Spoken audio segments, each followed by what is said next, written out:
በነጩ ቤተ መንግስት የተካሄደው የአሜሪካው ፕሬዝዳንት ዶናልድ ትራምፕ እና የእስራኤሉ ጠቅላይ ሚኒስትር ቤንያሚን ኔታንያሁ የ3 ሰዓታት ዝግ ስብሰባ በሁለቱ ሀገራት መካከል ያለውን ጥብቅ ግንኙነት ዳግም ያረጋገጠ ሆኗል። በአንጻሩ ደግሞ በኢራን የኒውክሌር ጉዳይ ላይ ሁለቱ ሀገራት ያላቸውን ስር የሰደደ ልዩነት ያሳየ ሆኖ አልፏል። ፕሬዝዳንት ትራምፕ ከስብሰባው በኋላ በሰጡት መግለጫ ከኢራን ጋር የሚደረገው ዲፕሎማሲያዊ ንግግር እንዲቀጥል በጽኑ አሳስበዋል። በሌላ በኩል ደግሞ ኔታንያሁ የእስራኤል የደህንነት ፍላጎቶች በማንኛውም ድርድር ውስጥ ቅድሚያ ሊሰጣቸው እንደሚገባ አሳስበዋል። እናም በዕለቱ የኢትዮ ዴይሊ ዓለም አቀፍ ትንታኔ ዝግጅታችን የሁለቱን መሪዎች ስብሰባ የተነሱ ጉዳዮችን እንዲሁም የሁለቱ መሪዎችን ታሪካዊ ግንኙነትና የኢራን እስራኤልና አሜሪካ ታሪካዊ ዳራን ከወቅታዊ ሁኔታዎች ጋር አሰናስለን ልንመለከት ወደድን። ዓለም አቀፍ የትንታኔ ዘገባ ዝግጅቱ ጋር ታሪኩ ጋሹ ነኝ።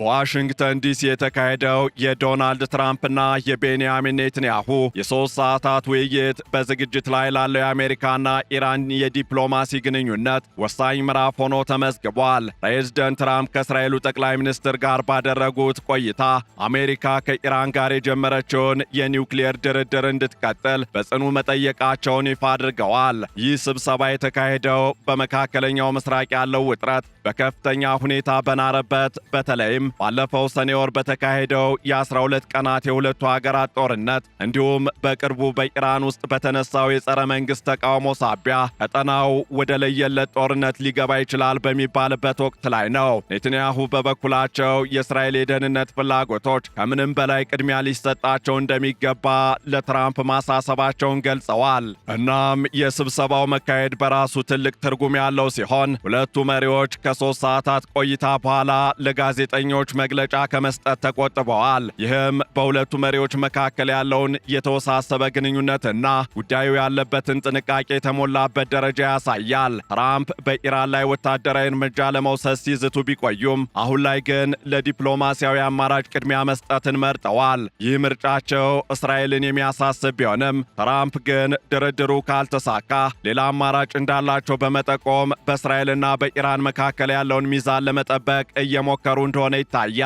ከዚህ ስብሰባ በስተጀርባ ያለው የመሪዎቹና የሀገራቱ ታሪካዊ ዳራ እንደሚያሳየው በትራምፕ የመጀመሪያ የስልጣን ዘመን ማለትም ከ2017 እስከ 2021 እንደ አውሮፓውያኑ የዘመን አቆጣጠር በሁለቱ መሪዎች መካከል የነበረው ግንኙነት እጅግ የጠነከረ ነበር። ትራምፕ ኢየሩሳሌምን የእስራኤል ዋና ከተማ አድርገው ዕውቅና መስጠታቸው፣ የአሜሪካን ኤምባሲ ወደዚያ ማዛወራቸው እንዲሁም የጎላን ኮረብታዎችን የእስራኤል ሉዓላዊ ግዛት አድርገው መቀበላቸው ለኔታንያሁ ታሪካዊ ድሎች ነበሩ።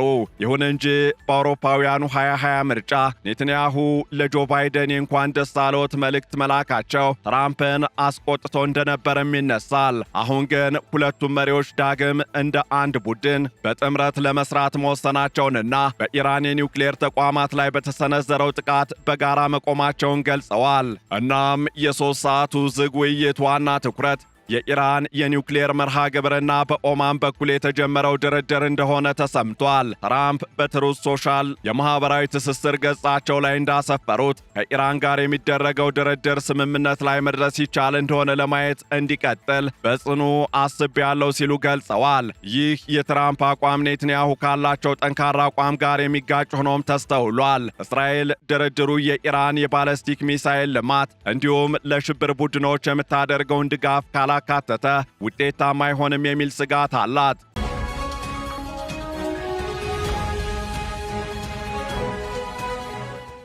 ኔታንያሁ በውይይቱ ወቅት እስራኤል በድርድሩ ሂደት ውስጥ የደህንነት ፍላጎቶቿን እንደምታስቀድም አስረግጣ ገልጻለች ብለዋል። ፕሬዝዳንት ትራምፕ ዲፕሎማሲውን ለመቀጠል የወሰኑበት ምክንያት ከዚህ ቀደም ካጋጠሙ ውድቀቶች ለመማር ሳይሆን አይቀርም እየተባለ ይገኛል። ባለፈው ሰኔ ወር አሜሪካ ሚድናይት ሃመር በሚል ስያሜ የኢራን የኒውክሌር ተቋማትን በቦምብ ብደበድብም ኢራን ግን አሁንም ለስምምነት ፈቃደኛ አልሆነችም። ትራምፕ ባለፈው ጊዜ ኢራን የኢራን ስምምነት አለማድረጉ አልጠቀማትም። አሁን የተሻለ ምክንያታዊና ተጠያቂነት ያለው አቋም ይዛሉ ብዬ ተስፋ አደርጋለሁ በማለት ማስጠንቀቂያ አዘል መልእክት አስተላልፈዋል። ይህ የሚያሳየው ትራምፕ ዲፕሎማሲውን እንደ መጨረሻ ዕድል እየተጠቀሙበት መሆኑን ነው።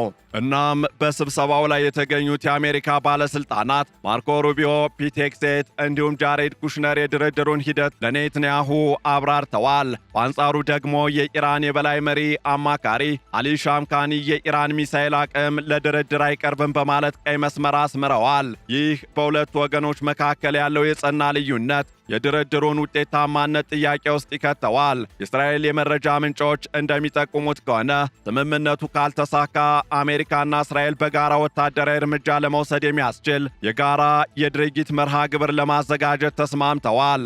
እናም የመሪዎቹ ታሪካዊ ዳራ ሲቃኝ መገንዘብ እንደሚቻለው ትራምፕ በኢራን ላይ የነበራቸው አቋም በተደጋጋሚ ሲዋዥቅ ቆይቷል። ላብነትም በ2018 ከኒውክሌር ስምምነቱ መውጣታቸውና በ2025 መጀመሪያ ላይ በድጋሜ ደብዳቤ ላይ አያቶላህ አሊ ኻሜኒ መላካቸው የትራምፕን ያልተጠበቀ አካሄድ ያሳያል። ኔትንያሁም በበኩላቸው ባለፈው አንድ ዓመት ውስጥ ብቻ 6 ጊዜ ዋይት ሃውስን መጎብኘታቸው በእስራኤል ላይ እየደረሰ ያለውን ጫናና የአሜሪካን ድጋፍ ምን ያህል እንደሚፈልጉ ማሳያ ነው። ትራምፕ ከዚህ ቀደም የጋዛን ሰርጥ እንደ አዲስ የማልማት ዕቅድ አቅርበው ኔትንያሁም ደግፈውት ነበር።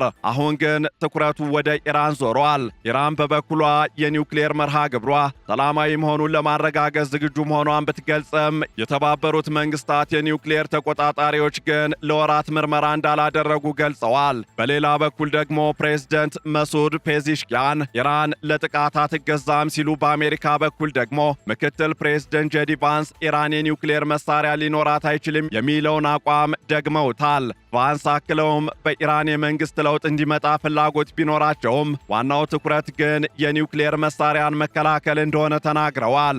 ወደፊት በሚኖረው ሂደት ላይም እስራኤል ነጻነቷን ጠብቃ ወታደራዊ እርምጃ የመውሰድ መብቷ እንዲከበር ትፈልጋለች። ትራምፕ ደግሞ በ2 ሳምንታት ውስጥ ኢራን ለድርድር እንድትቀርብ የመጨረሻ ማስጠንቀቂያ ሰጥተዋል። ለድርድር ከመቅረብ ባለፈም ወሳኝ በሆኑ ነጥቦች ላይ ኢራን ስምምነቷ እንድታረጋግጥ እንደሚፈልጉ በተደጋጋሚ እየገለጹ ይገኛሉ። ድርድሩ ካልተሳካ በቀጠና ያለው ወታደራዊ ዝግጅት ወደ ቀጥተኛ ጦርነት ሊያመራ የሚችልበት ዕድል ሰፊ መሆኑ አሁንም እየተገለጸ ይገኛል። አሜሪካ ቀድሞውንም ሁለተኛ አውሮፕላን ተሸካሚ መርከቧን ወደ መካከለኛው ምስራቅ ለመላክ ማሰቧን ከትላንት በስቲያ አስታውቃለች። ይህ ደግሞ ሰላም በኃይል ወይም ፒስ ትሩ ስትረንግዝ የሚለውን የኔትንያሁና የትራምፕን መርህ በተግባር ለማሳየት የተደረገ ዝግጅት ይመስላል። እናም ይህ በዋሽንግተን የተካሄደው ስብሰባ ያመጣው ዋና ውጤት የተቀናጀ እንቅስቃሴ ለማድረግ መስማማታቸውን ነው። ትራምፕ ድርድሩ ይቀጥል ቢሉም ኔትንያሁ ደግሞ የደህንነት ፍላጎታችን ካልተከበረ ዝም አንልም የሚል መልእክት አስተላልፈዋል። የኢራን ሚሳኤል ፕሮግራም ለድርድር አለማቅረብና የአሜሪካ ወታደራዊ ጫና መቀጠል ቀጠናውን ወደማይገመት አቅጣጫ እየመራው ይገኛል። የሚቀጥሉት ሳምንታት የዲፕሎማሲው ውጤት ወይም የጦርነቱ አዝማሚያ በግልጽ የሚታይባቸው ይሆናሉ።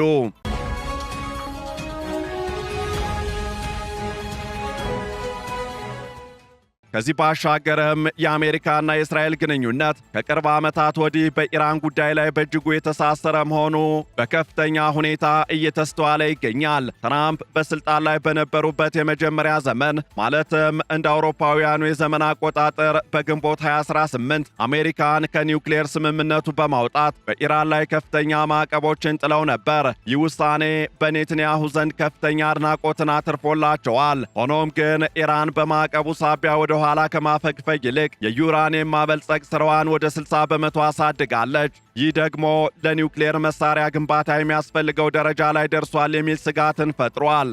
ከዚህ ባሻገርም የሰኔው የ12 ቀናት ጦርነት የአሜሪካና የእስራኤልን ትብብር ወደ አዲስ ደረጃ አሳድጎታል። ፕሬዝደንት ትራምፕ በናታንዝ በፎርዶ እና የኢራን የኒውክሌር ተቋማት ላይ ጥቃት እንዲሰነዘር ትዕዛዝ መስጠታቸውን ኔትንያሁ ታሪካዊ ውሳኔ ሲሉ ገልጸውታል። ኔትንያሁ ባስተላለፉት የቪዲዮ መልእክትም ፕሬዝደንት ትራምፕ የኢራንን የኒውክሌር ተቋማት በአሜሪካ ኃይል ለመምታት የወሰኑት ደፋር ውሳኔ ታሪክን ይለውጣል ብለዋል። ይህ የአጋር የጦርነት ስሜት በቅርቡ በተካሄደው የዲሲ ስብሰባ ላይ በግልጽ ታይቷል። ሆኖም ግን በሁለቱ መሪዎች መካከል ስውር ልዩነቶች እንዳሉ እየተገለጸ ይገኛል። ኔትንያሁ ወደ ዋሽንግተን ያቀኑት በሚቀጥለው ሳምንት ሊያደርጉት የነበረውን ጉዞ አሳጥረው በድንገት ነው።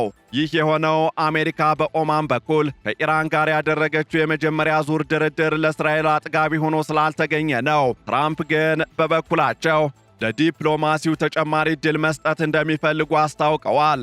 ፕሬዝደንት ትራምፕ ስምምነት ላይ ሊደረስ ከቻለ ያለኔ ቅድሚያ የምሰጠው ጉዳይ እንደሆነ ለጠቅላይ ሚኒስትሩ ነግሬያቸዋለሁ ብለዋል። ይህ የሚያሳየው ትራምፕ እንደገና ወደ ጦርነት ከመግባት ይልቅ በድርድር ስም ኢራንን ለማንበርከክ እንደሚፈልጉ ነው። በሌላ በኩል ደግሞ የኢራን ወታደራዊ ዝግጅትና የአሜሪካም ዛቻ ጎን ለጎን ቀጥለዋል። የዋይት ሃውስ ባለሥልጣናት እንደሚሉት ድርድሩ የኢራንን ሰብአዊ መብት ጥሰት፣ የባለስቲክ ሚሳይል ልማትና ለቀጠናዊ የሽብር ቡድኖች የምታደርገውን ድጋፍ ማካተት አለበት። ማርኮ ሩቢዮ ይህንን ጉዳይ በጽኑ እያራመዱት ይገኛሉ። ኢራን በበኩሏ የሚሳይል አቅማችን ለድርድር አይቀርብም ማለቷ ድርድሩን እጅግ አስቸጋሪ ያደርገዋል።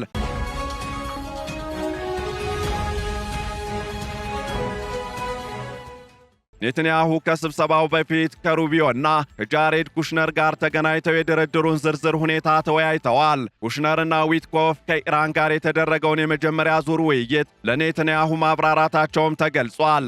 እናም የወደፊቱ የእስራኤል እርምጃ ምን ሊሆን ይችላል የሚለው ጥያቄ በብዙዎች ዘንድ እየተነሳ ይገኛል። ኔትንያሁ ድርድሩ ምንም አይነት ውጤት ቢያመጣም እስራኤል በራሷ የመንቀሳቀስ ነጻነት እንዲኖራት ይፈልጋሉ። ይህ ማለት አሜሪካ ስምምነት ብታደርግ እንኳን እስራኤል ለደህንነቷ ስትል በኢራን ላይ ጥቃት የመሰንዘር መብቷን እንደማታስነካ ነው። በሌላ በኩል ደግሞ ትራምፕ ሚድናይት ሃመር በሚል የሰነዘሩት ጥቃት የተጠበቀውን ውጤት ካላመጣና ኢራንን ካላስተማረ ለሁለተኛ ጊዜ የሚወስዱት እርምጃ የበለጠ ጠንካራ እንደሚሆን አስጠንቅቀዋል። ካልተሳካ ውጤቱ ምን እንደሚሆን አብረን ያለን ማለታቸውም ለዚህ ነው። ከዚህ ጋር ተያይዞ የቀጠናው ሀገራት በተለይም ኳታርና ኦማን በሽምግልናው ላይ ከፍተኛ ሚና እየተጫወቱ ይገኛሉ።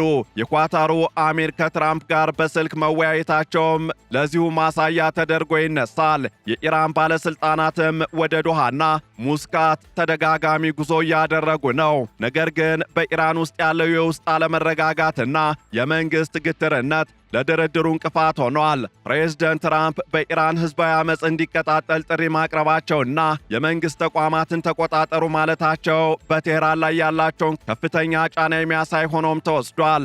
እናም የትራምፕና የኔትንያሁ ስብሰባ በኢራን ጉዳይ ላይ ያላቸውን የጋራ አቋም ቢያጠናክርም በዲፕሎማሲው አስፈላጊነት ላይ ግን የተለያየ እይታ እንዳላቸው አሳይቷል። ትራምፕ ምንም አይነት ወታደራዊ እርምጃ ከመወሰዱ በፊት ዲፕሎማሲው እስከ መጨረሻው መሞከር አለበት የሚል አቋም የያዙ ይመስላል።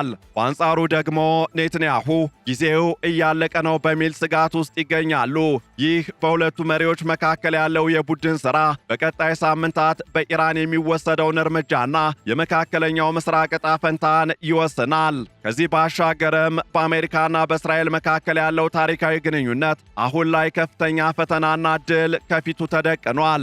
የፕሬዝደንት ትራምፕ ለዲፕሎማሲ ቅድሚያ የመስጠት ፍላጎት ከኔትንያሁ የጸጥታ ስጋት ጋር የሚጋጭ ቢሆንም ሁለቱ መሪዎች ግን ኢራን የኒውክሌር መሳሪያ እንዳይኖራት በሚለው ነጥብ ላይ ጽኑ መስማማት እንዳላቸው እየታየ ይገኛል። የኢራን ግትርነትና የሚሳኤል ፕሮግራሟን ለድርድር አለማቅረቧ ድርድሩን ወደ ውድቀት ሊመራው ይችላል። ይህ ከሆነ ደግሞ አሜሪካና እስራኤል በጋራ የሚወስዱት ወታደራዊ እርምጃ የማይቀር ይመስላል። እናም ፕሬዝደንት ዶናልድ ትራምፕ ተስፋ እናደርጋለን በዚህ ጊዜ የበለጠ ምክንያታዊ ይሆናሉ ሲሉ ገልጸዋል። ያ ካልሆነ ግን የመካከለኛው ምስራቅ ሰማይ ዳግም በቦምብ ብልጭታ ሊሞላ ይችላል። ኔትንያሁም የእስራኤልን ደህንነት ለማስጠበቅ ከትራምፕ ጋር ያላቸውን ግንኙነት እንደ ዋና መሳሪያ መጠቀማቸውን ይቀጥላሉ። ይህንን ዓለም አቀፍ ትንታኔ ስናዘጋጅ አልጀዚራ፣ ኢቢኤስ ኒውስ እንዲሁም ዘ ታይምስ ኦፍ ኢዝራኤልን በዋቢነት ተጠቅመናል።